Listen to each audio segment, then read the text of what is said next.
اس کی یہ ہے نا، اشداء علی الکفار، بڑے سے بڑا کفار میں سے تو نہ ہو، اس کی بڑائی پر جب ان کی شدت دیکھو گے تو صاف نظر آ جائے گا کہ یہ بڑا کافر ہے یا یہ بڑے شدید ہے نا؟ بڑے سے بڑا بکھڑ ہو، شیطان اعظم ہو، یہ جتنا بڑا شیطان ہے اس سے بڑے یہ شیطان کے اوپر شدت کرنے والے رحماء بینہم، اور جب ان پر ایک نظر ڈالو گے تو ان کو آپس میں اتنا مہربان دیکھو گے کہ تم دنگ رہ جاؤ گے کہ جنگ کے میدان میں یہی شدت کے آسمان پر اپنا جھنڈا گاڑ رہا تھا اور جنگ کے میدان سے باہر نکلا تو یہ اپنے پیر بھائیوں میں، اپنے صحابہ ساتھیوں میں اس قدر مہربان ہے کہ لگتا ہی نہیں کہ یہ مہربان جنگ کے میدان میں شدت والا بھی ہو سکتا ہے۔ اور ان کی پیشانی کو دیکھو گے تو ان کی پیشانی پر سجدے کے نشان بہت کچھ کہہ رہے ہوں گے۔ ان کے پیشانی پر جو سجدے کا نشان ہے وہ صرف سجدہ کرنے کی علامت نہیں ہے، اللہ کی قبولیت کی سند ہے نا؟ بعض دفعہ داغ جو ہو جاتا ہے آدمی کو تو بعض لوگ تو داغ ہی کی نیت سے پیدا کرتے ہیں، داغ ہی کی نیت سے پیدا کرتے ہیں نا؟ اللہ ایسے داغ سے بچائے جس میں داغ کو دکھانا مقصود ہو، لیکن یہ داغ جو اللہ کی قبولیت کی سند ہوتا ہے اس کی بات ہی کچھ اور ہے، وہ وصفہ آر نہیں ہوتا۔ کون داغ قبول ہے اور کون داغ مردود ہے؟ وہ داغ مردود ہے جس کا بنانے والا قیامت کے روز منہ پر داغ بنانے کی مشین کی حیثیت سے نماز پھینک دی جائے، چہرہ داغ داغ کر دیا ہے، بڑا گھٹا لے اپنے منہ پر، یہ نماز اور دباؤ ہو جائے سیماہم فی وجوہہم من اثر السجود، ان کی پیشانیاں سجدے کے اثر سے چمکتی ہے نا؟ یہ ساری صفت جو بیان کی گئی تفسیروں میں جب آپ جائیں گے تو پتہ چلے گا کہ ایک صفت سے کچھ صحابہ، دوسرے صفت سے کچھ صحابہ، تیسری صفت سے کچھ صحابہ، چوتھی صفت سے کچھ صحابہ۔ لیکن سنیے، ایک تفسیر صوفیانہ بھی ہے کہ ان تفاسیر میں جو باتیں کہی گئی الگ الگ صحابہ کے بارے میں وہ الگ الگ تو صحیح ہیں، لیکن من جملہ کسی کے لیے صحیح ہے، تو یہ ساری صفت مولا علی میں اکیلے موجود ہے، اکیلے موجود۔ جب میدان میں شدت کے حوالے سے تم نظر دوڑاؤ گے تو ایک بھی ایسا نظر نہیں آئے گا جو مولا علی جیسا ہو، ایک بھی نہیں۔ ایک بار کسی نے پوچھ دیا تھا حضرت زید سے، امام زین العابدین کے اولاد میں ایک بزرگ سے کسی نے پوچھ دیا کہ حضور حضرت علی کے زمانے میں تو بڑا فتنہ ہوا، جھگڑی لڑائی پیدا ہو گئے، 3 خلیفہ ان کے پہلے ہوئے، ان میں اس قدر اختلاف نہیں تھا، سکون تھا، ان کے کہنے کے مطابق سکون، امن، چین ہے نا؟ اس کے کیا کیا پیمانے ہو سکتے؟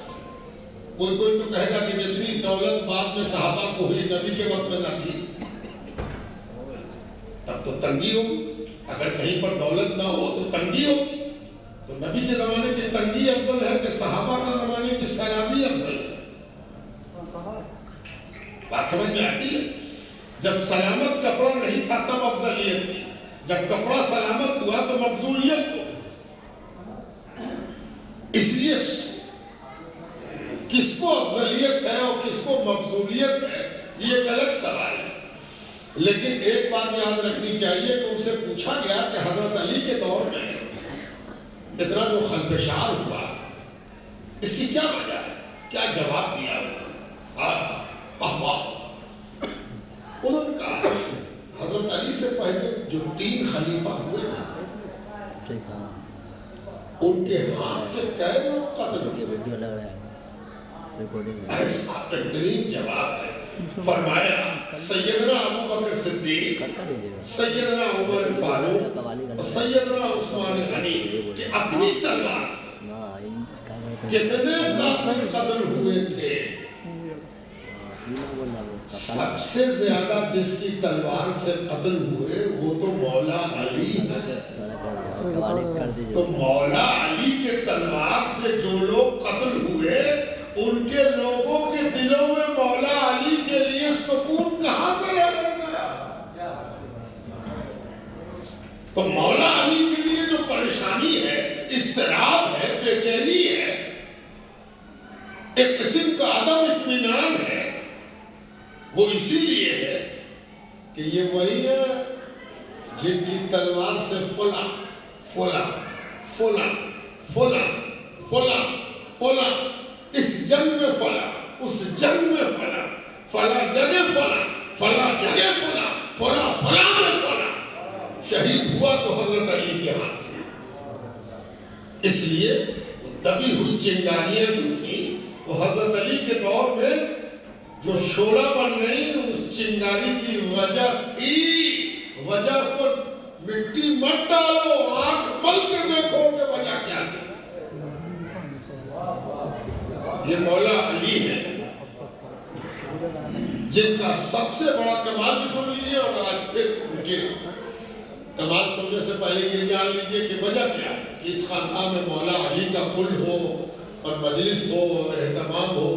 اس کی ایک سب سے بڑی وجہ یہ ہے کہ حضور سیدنا ہم سب کے مرشد، ہم سب کے مرشد مرشدہ، پیر پیرا، میر میرا، مخدوم منی پاکباز رحمت اللہ علیہ کو مولا علی سے فیض اویسی بلا واسطہ ہے۔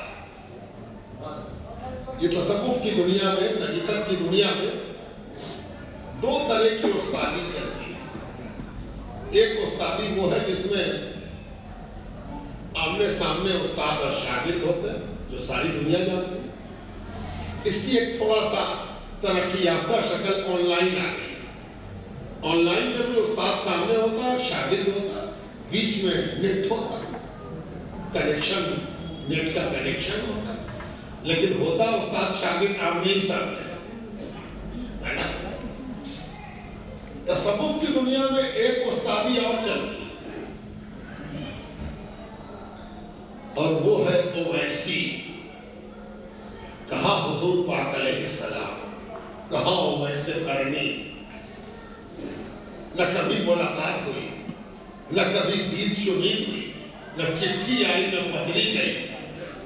وہ کون سا کنیکشن تھا کہ رسول سب جانتے تھے اور اویس سب پر جانتے تھے، اور اس کنیکشن کو قدر کس نے دی؟ بعض بے وقوفوں کو لگتا ہے کہ کسی خانقاہ میں، کسی پیر صاحب کی گدی میں حضرت اویس کو مشہور کر دیا گیا ہے۔ ان کو وہ حدیث نظر نہیں آتی جس میں حضور پاک علیہ السلام اپنے مقتدر ترین صحابہ سے کہتے ہیں کہ جاؤ اویس سے ملاقات کرو، اور جب اویس سے ملاقات ہو جائے تو میری امت کے لیے دعا کی درخواست کرو۔ اللہ اکبر۔ اس سے 2 بات پتہ چلی۔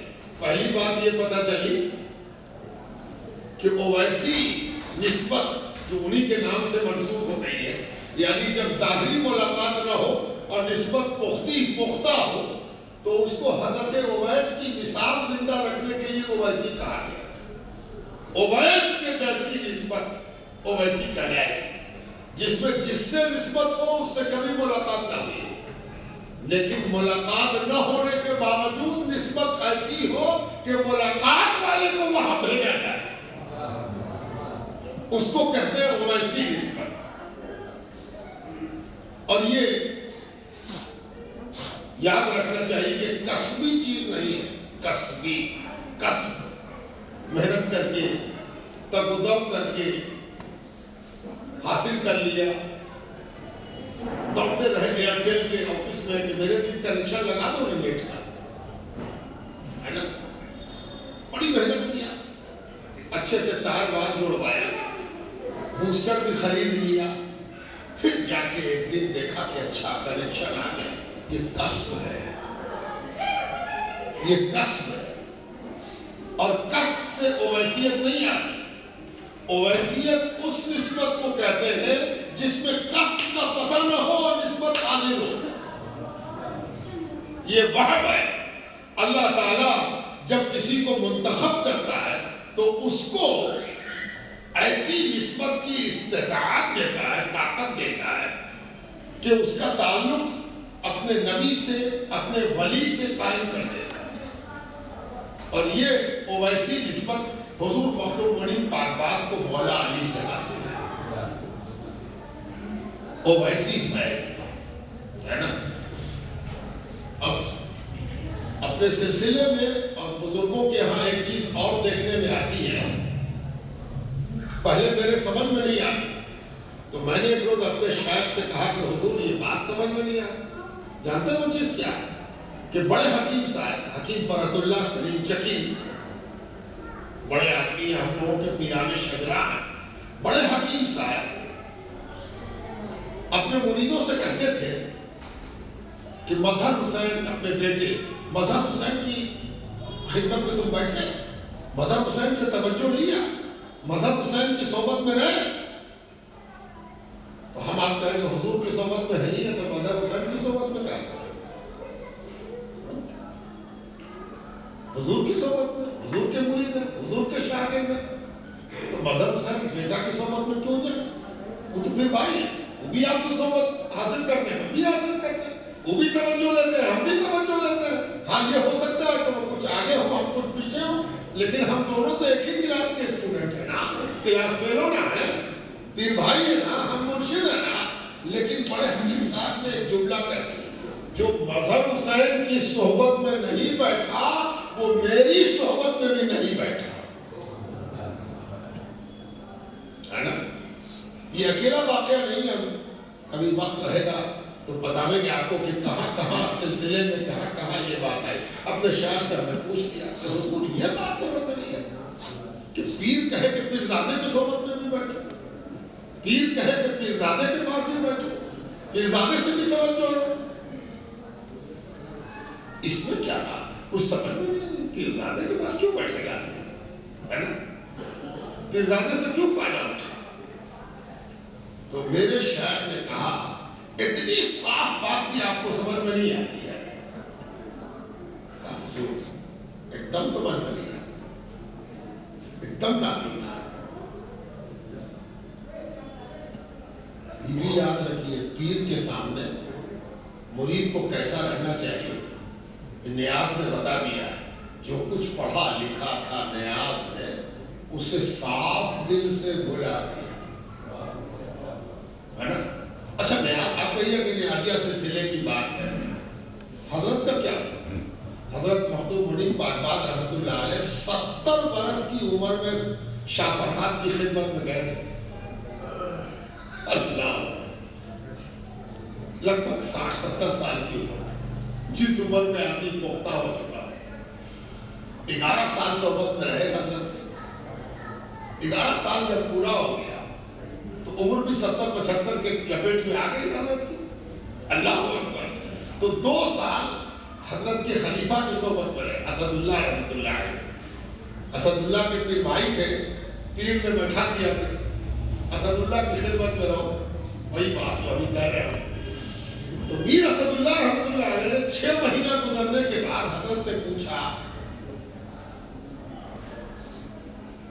11 سال شیخ کی صحبت میں رہے اور 6 مہینہ میرے پاس گزر گیا، کچھ محسوس ہوتا ہے، کچھ حاصل ہوا، کچھ نظر آتا ہے نا؟ بھائی کیا جواب دیا ہے حضرت نے عرض کیا، دیکھیے گا ہم لوگ اس کے غلام ہیں جو 75 برس کی عمر میں یہ بات کہہ رہا ہے۔ شیخ اسد اللہ سے, حضور میں تو کوڑا تختہ مشق ہوں, کوڑا ایسی سلیٹ ہوں جس پر ابھی تک لکھا نہیں ہے, ترجمہ کر رہا ہوں. سلیٹ تو سب لوگ سمجھتے ہیں, جس پر بچے لکھتے ہیں, ہم سب لکھا ہے نا, ہم تختی بھی لکھا ہے. یہاں بہت سے لوگ ہوں گے کاٹ کی تختی پر لکھنے والے, ان کو یاد ہوگا کہ تختی پر کیسے الف با تا سا لکھا جائے, بہت لکھا ہے. اسی کو تختہ مشق کہتے ہیں, اور اسی کو آسان کیا جائے تو آج کل کی بھاشا میں سلیٹ کہتے ہیں. تو سلیٹ بھی جا رہا ہے, اب سلیٹ کون لکھتا ہے؟ تو سلیٹ لکھنے والے بچے بھی چلے گئے. اب ہم ہی لوگ ہیں کہ سلیٹ والے بچے تھے.